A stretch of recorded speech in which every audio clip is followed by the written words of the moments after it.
Alright, I said I'll do this for the longest time, so here it is, my Hero Killer review. If you only clicked on this video to hear my thoughts on the manga, well, I'm about 60 to 70 chapters in, and from what I've read so far, it's a solid 8 out of 10. Now for a more in-depth review. In terms of the story, I have no actual interest in what's going on in the story or the world. I'll say what I've read so far, nothing's very interesting about the story, is honestly kinda mediocre. But the main thing that carries this story, in my opinion, is by far the characters, because goddamn is every character in this manga memorable. On to the MC. Iwa is not interesting. Don't get me wrong, she's a good character, but in terms of her actual story, I'm not very interested in it. I more like her character because she's funny and very charming. Everything about her character just makes you like her. Then there's this character, which I'll say this right here and right now. Injun is my favorite character in the entire story. I swear to God, the fact that whenever somebody brings up a post about top 10 horror farmers in horror fiction and nobody mentions Injun, now I'm just offended because everything this guy does is just him horror farming. The thing is, I remember the exact moment where I immediately decided, this guy's my favorite character. I was inside a car, traveling home, reading this shit, and I had to contain myself from getting giddy like a schoolgirl when I saw this shit. Like, Injun is so fucking cool, man. There's nothing I can say about this character that I just don't love. On top of that, this man's power is the ability to control and manipulate darkness, and he uses it in one of the coolest ways I've ever seen. But enough with glazing. My second favorite character is definitely Rachel, and that's because she's cute and her reactions are very adorable.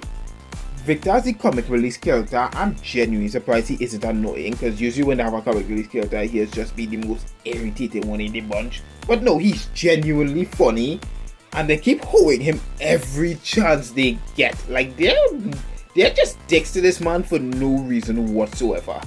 But the one I like the least so far in the main cast is John, because he does nothing but get his ass beat and the guy barely talks. He has no personality whatsoever.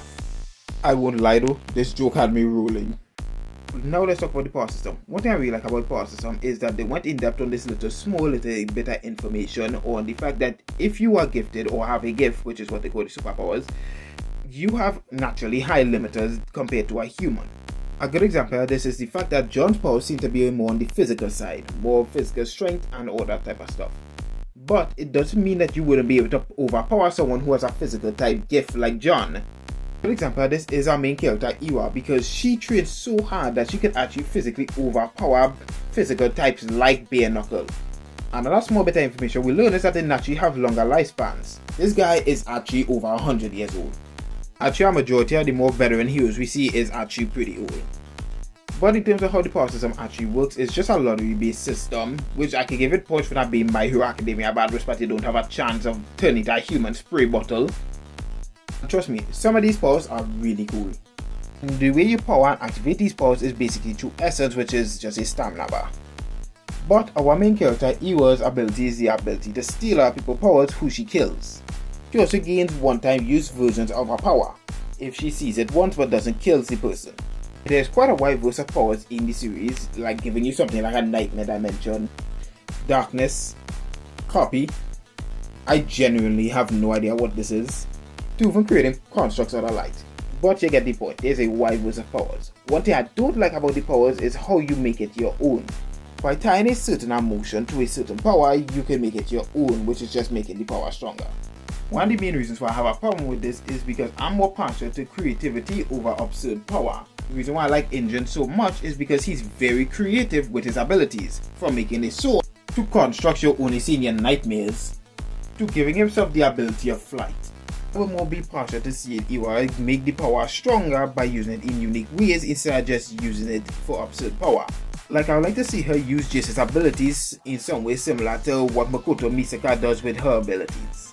Like magnetism, making a real gun, all them type of stuff. But in general, Hero Killer is a solid 8 out of 10 for me. I really enjoy reading through it, and I'll probably give you all an update when I reach like chapter 100 or so.